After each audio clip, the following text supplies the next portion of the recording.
США ударили по России, цель была другая, но рикошетом ущерб будет нанесен и Кремлю. Расскажем, в чем фишка. Главу Генштаба прорвало. Ситуация катастрофическая. Главнокомандующий заявил о масштабных потерях и коррупции.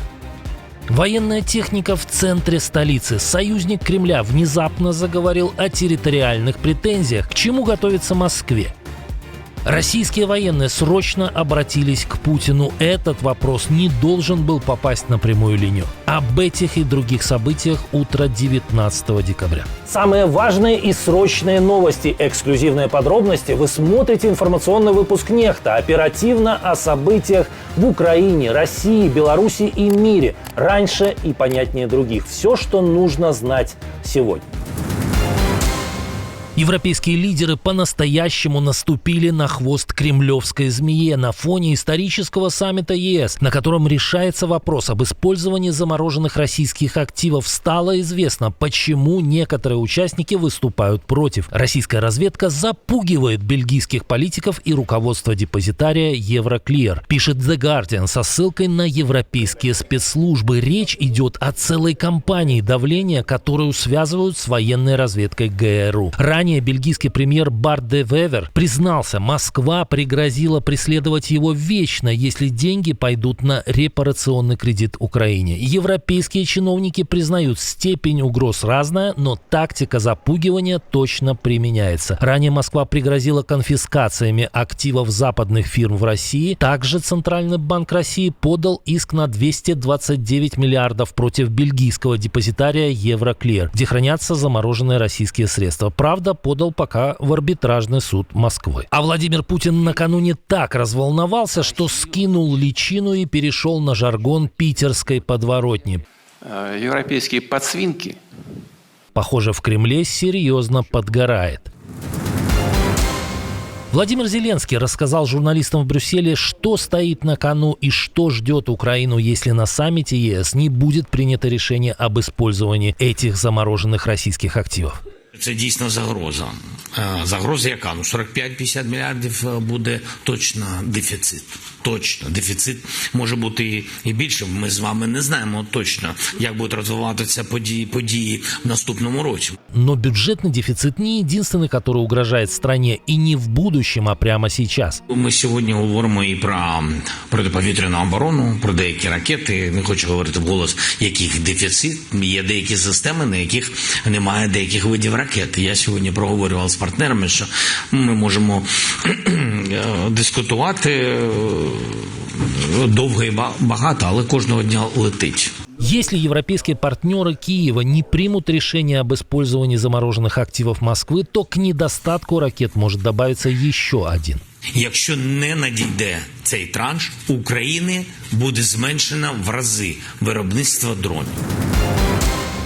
Украинские защитники провели ряд успешных акций по демилитаризации ценнейшей российской техники. Дальнобойные дроны Центра спецопераций «Альфа» СБУ ударили по военному аэродрому Бельбек в оккупированном Крыму. Как утверждают источники в спецслужбе, поражены ключевые элементы российской противовоздушной обороны и авиации. Под удар попали 2 комплекса радиолокационного обнаружения неба СВУ, радар С-400, зенитный комплекс «Панцирь С-2» и истребитель МиГ-31 с полным боекомплектом. Общая стоимость уничтоженной техники – сотни миллионов долларов. Генштаб дополнил этот список. По данным командования ВСУ, также атакован склад хранения БПЛА в Макеевке и сосредоточение живой силы захватчиков 114-й отдельной мотострелковой бригады в Донецке. Потери врага уточняются. Тем временем уточнены результаты последствия воскресного удара по ракетчикам противника в Белгородской области. Подтверждено уничтожение 2 пусковых установок ЗРК С-400 с боекомплектом.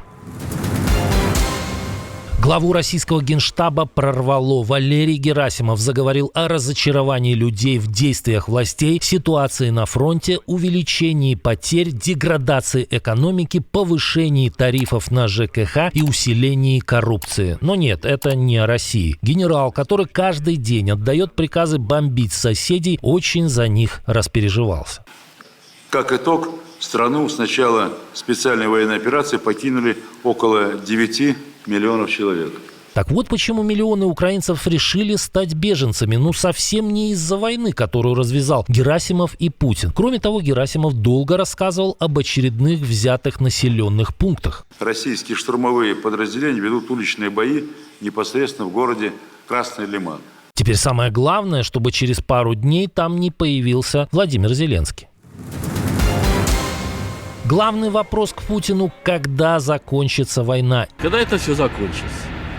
Именно это россияне чаще всего хотели бы спросить на предстоящей прямой линии с Владимиром Путиным. По опросу Левада-центра тему войны с Украиной назвали приоритетной 21% респондентов. На втором месте уровень жизни. Ждут роста пенсий, зарплат, пособий. Спрашивают о росте цен и повышении НДС. Потом ипотека, тарифы ЖКХ, школы и жилье. Показательно и другое. Около 5% респондентов прямо говорят, что власти пора заняться своей страной и начать выполнять собственные указы. Вопросов много, ответов, как обычно, ждут от одного человека. В видеоопросах, которых накануне прямой линии с Путиным появилось немало, главный вопрос задают не 20, а почти 100% опрошенных.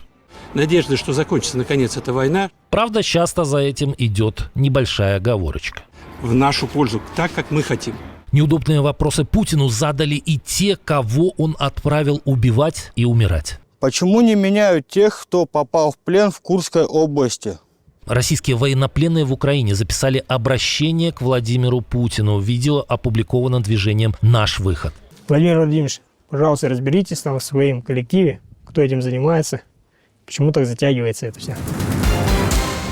Пока мир с тревогой наблюдает за откровенно промосковским переговорщиком Трампа Уиткофом, США нанесли удар по России. Не напрямую, а рикошетом, но болезненный эффект в Москве обязательно почувствуют. Хотя целью является режим Мадуро. Блокада венесуэльских нефтяных танкеров, объявленная США, бьет прежде всего по теневому флоту России, пишет Atlantic Council. Вашингтон от символических санкций переходит к жестким действиям против обхода ограничений на море. Российский теневой экспорт нефти держится на старых танкерах, смене флагов, перекачке сырья с борта на борт и фиктивных страховках. И эти же схемы обслуживают Венесуэлу и Иран. Давление в одном месте рвет всю эту цепочку. Танкеру приходится дольше прятаться, идти опасными маршрутами, платить больше за фрахт и страховку. Накладные расходы и риски растут. Речь не о мгновенном обвале доходов, но нефтяная машина Кремля становится менее надежной и все более уязвимой. Мы видим нагнетание напряженности в регионе, считаем это потенциально очень опасным. Венесуэла наш союзник, наш партнер, и мы имеем постоянные контакты, в том числе, вы знаете, контакты на высшем уровне. Одновременно из Вашингтона снова пошли неофициальные сигналы о возврате на повестку дня введения мощных санкций против иностранных покупателей российской нефти в случае, если Путин откажется от мирной сделки.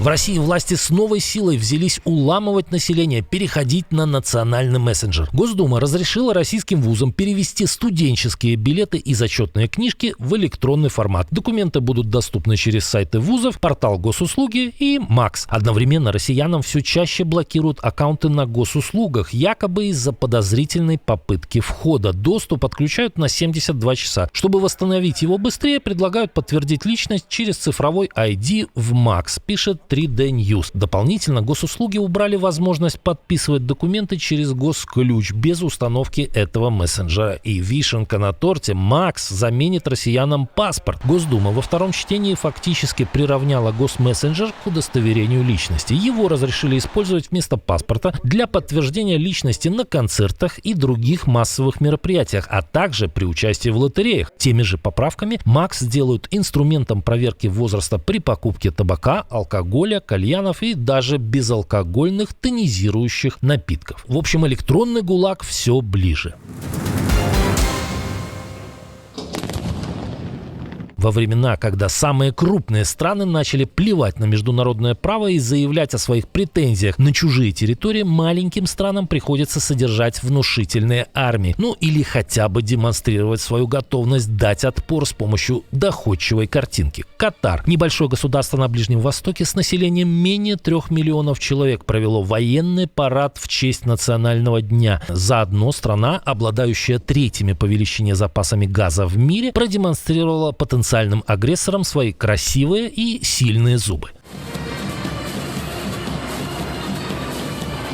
А очередной территориальный спор разворачивается под носом у Катара. Объединенные Арабские Эмираты предъявили претензии на 3 острова в Персидском заливе, которые контролирует Иран. Самое интересное, что ОАЭ в этом споре с союзником Москвы поддержал старший брат Кремля Китай. И, похоже, Катар в таких переменчивых условиях не забывает, что главный союзник – это своя собственная армия. Несмотря на войну, изменение курса бывшего главного союзника в настроениях украинцев появился осторожный оптимизм. По опросу компании Postman более 35% верят, что следующий год будет лучше. Еще около 15% ждут, что он будет таким же. Каждый пятый настроен пессимистично, но это заметно меньше, чем год назад, когда «будет хуже» говорила почти треть. Даже те, кто оценивает 2025 негативно, чаще планируют праздновать Новый год и Рождество как способ выдохнуть и восстановиться. Сам уходящий год украинцы тоже оценивают мягче, негативно 36% против почти 48% год назад, а положительно уже 29%. Авторы опроса резюмируют просто: в 2026 Украина входит не с эйфорией, но с осторожной надеждой. И этот народ Путин хочет победить. С осторожным оптимизмом вышел к журналистам после первого раунда переговоров лидеров ЕС в Брюсселе и премьер Польши. Дональд Туск заявил о переломе в главном вопросе. А перелом заключается в том, что все согласились, стоит попробовать, и что было бы и справедливо, и обоснованно для Европы использовать российские средства на пользу Украине. Но некоторые страны бились до последнего, чтобы максимализировать гарантии для себя. По мнению Туска, во второй день саммита участников ждет более техническая дискуссия. По-моему, неплохой подарок Путину к его прямой линии. Согласны? Наши так называемые партнеры нас просто надули. Как в народе говорят, кинули просто. Вы можете больше никогда не увидеть наш контент. Целая армия ботов, троллей и фейков воздействует на алгоритм. Для того, чтобы всегда оставаться на связи, не просто подписывайтесь на канал, выбирайте параметр «Получать все уведомления». Так мы останемся на связи, когда начнется что-то поистине масштабное и значимое. Отдельное спасибо, что смотрите, досматриваете до конца, и спасибо за доверие. Жду ваших развернутых комментариев, лайков и репостов. Это важно, чтобы нас становилось больше. Прекрасного вам и продуктивного дня. На этом пока все. До новых встреч и хороших вам новостей.